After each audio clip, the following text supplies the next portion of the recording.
Hey all, Baglets here. Don't you just hate it when I make a Scott that was referenced at the beginning of the video because I'm gonna be talking about something to do with video games, but the intro just won't work because Baglets has 2 syllables and Scott only has 1? Leave my room. Flash Player, also known as the people who were born before 2005's childhood game launcher. In case if you don't know what I'm talking about, I'm just gonna throw in some well-known games, okay? Adventure Quest Worlds, Riddle School, Epic Battle Fantasy, Bloons Tower Defense, Fireboy and Water Girl, The Impossible Quiz, The Fancy Pants Adventures, Happy Wheels, Henry Stickmin, Club Penguin, and many more. These are called Flash games. They're made using Adobe Flash and are run with Flash Player. These game titles that I mentioned are old games and you can still play it. But only until the end of this year. That's right, in July 2017, Adobe announced that Flash Player support will end on December 31st of 2020. I wish I was joking, but I'm literally reading its Wikipedia page. And because of that, I want to talk about Adobe Flash's history while the sources still exist. We'll be tackling its origins, the rise and fall, and a bunch of mine and others' personal experience using Flash. And without further ado, Flash started in May 1996. During its time, it was called Future Splash Animator and was developed by a small software company named Future Wave Software. Future Splash Animator is a software that is designed to create vector animations or illustrations that doesn't require much data to load for the website. You see, back in the old days, websites were dull and boring. It's static. It usually just text and JPEG images, meaning less quality images showcased. So Microsoft and Apple needed a change of pace. In 1995, they added animations and vector illustrations for the World Wide Web and a platform to create them, which is the Future Splash Animator. And then they introduced PNG files. PNG files are similar to JPEG, but use lossless compression, which means that the image quality was the same before and after the compression. It also offers the user different levels of transparency, which makes PNG files become the essential on creating logos for websites.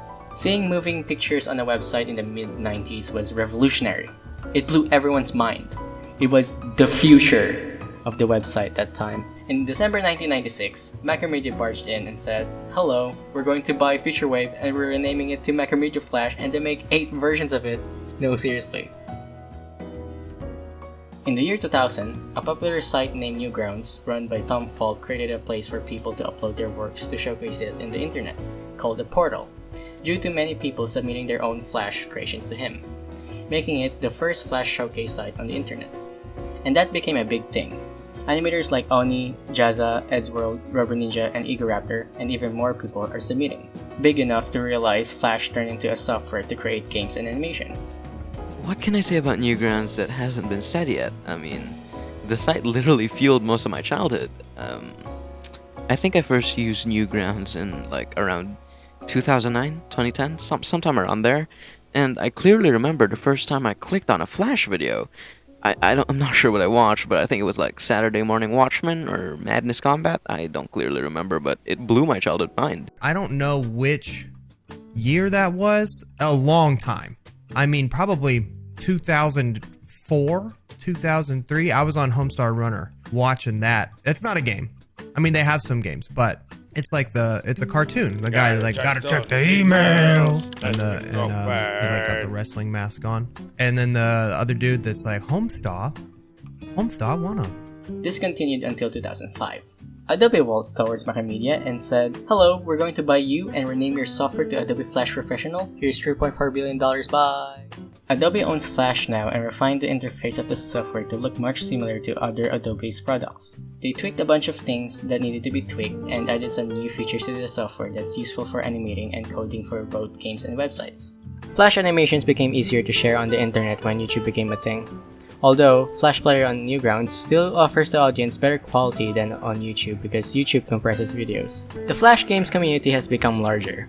More Flash games are being added on the internet every day, and online Flash games like Club Penguin, Adventure Quest Worlds, Fantage, Moshi Monsters are starting to blow up in popularity. Adobe Flash, a software platform where you can use to make your website stylish and interactive, view videos, make cartoons or animations and games, and then showcase it on the internet.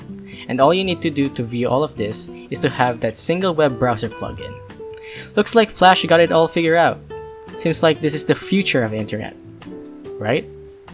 People, it's time to update Flash and Chrome immediately. Flash update on how people fall for the actual scams that are going around. And it seems to be getting worse as the days go by. Then you get this popping up. A Flash player update is required to view the content, which is a bit of a scam really. So it's making people download something that they don't need, and then they end up getting infected. While Flash is getting bigger day by day, it's expected to have reports of people hacking and sending computer viruses and malwares with Flash Player.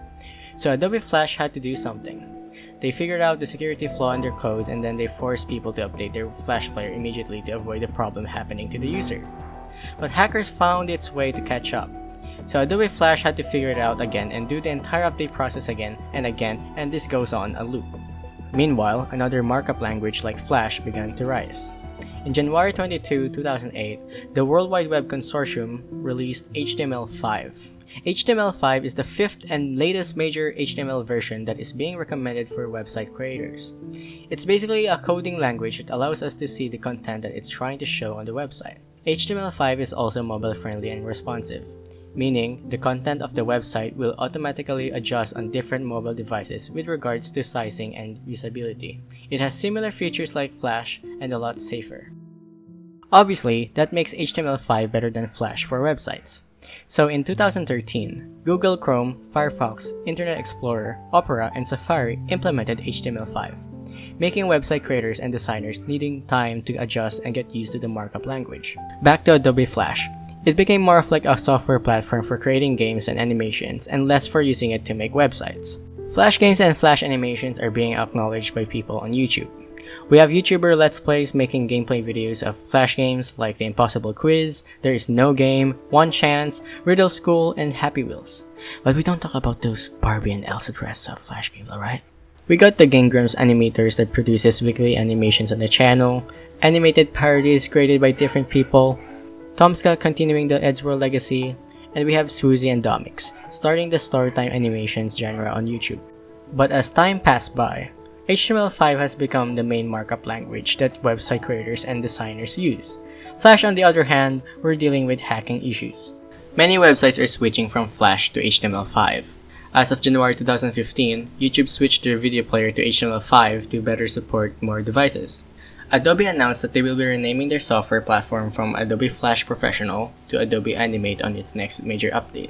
This decision comes as part of Adobe slowly discouraging the people to use Flash for website purposes, since the software is only being used for animating, with HTML5 taking over the throne. Some people who create Flash games are slowly migrating to other coding softwares just like Unity, GameMaker, and Unreal Engine, but there are still people who uses Flash for making games. There Is No Game was a Flash game, and then they come out with a full thing. I don't even think you can play the new one in Flash, can you? It's like a standalone game. Binding of Isaac was a Flash game at first, wasn't it? Ooh, I have to Google everything. My brain doesn't work on its own. Yeah, it was on Newgrounds in 2011.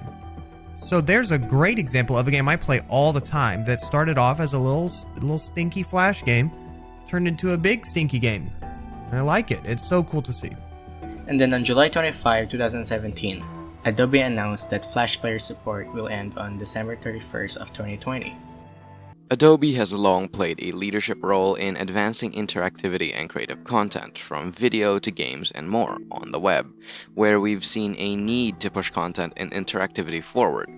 We've innovated to meet those needs. Where a format doesn't exist, we invented one, such as with Flash and Shockwave.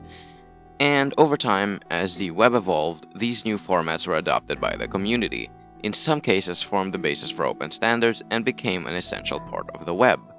But as open standards like HTML5, WebGL, and WebAssembly have matured over the past several years, most now provide many of the capabilities and functionalities that plugins pioneered and have become a viable alternative for content on the web. Over time, we've seen helper apps evolve to become plugins, and more recently have seen many of these plugin capabilities get incorporated into web standards. Today, most web vendors are integrating capabilities once provided by plugins directly into browsers and deprecating plugins. Given this progress, and in collaboration with several of our technology partners including Apple, Facebook, Google, Microsoft, and Mozilla, Adobe is planning to end the life of Flash.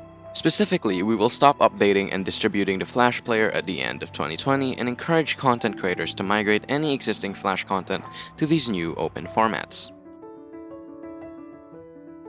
So that leads us to today. What now? Flash is obsolete for websites since HTML5 took over. Animations still live on because of file conversions like Swivel, and the software platform is now designed for animating. But what about Flash games? What will happen to them? Are they all gonna be gone? Does that mean I won't be able to play Flash games anymore once we hit 2021? No. Flash games can be converted to HTML5 using Adobe Animate CC by rewriting the code of the Flash game in JavaScript. So they just have to convert it to HTML? I'm sure it's not just that easy, but I mean, is that what we're doing? It's not that it's going away, it's just changing forms, becoming stronger than ever, more efficient, works on mobile? That would be fine.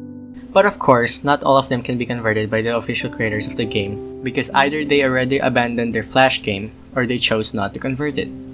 So how can we play those games if that were the case? And that's where Flashpoint comes in. That's right, a team of 100 people preserve over 70,000 or even more Flash games.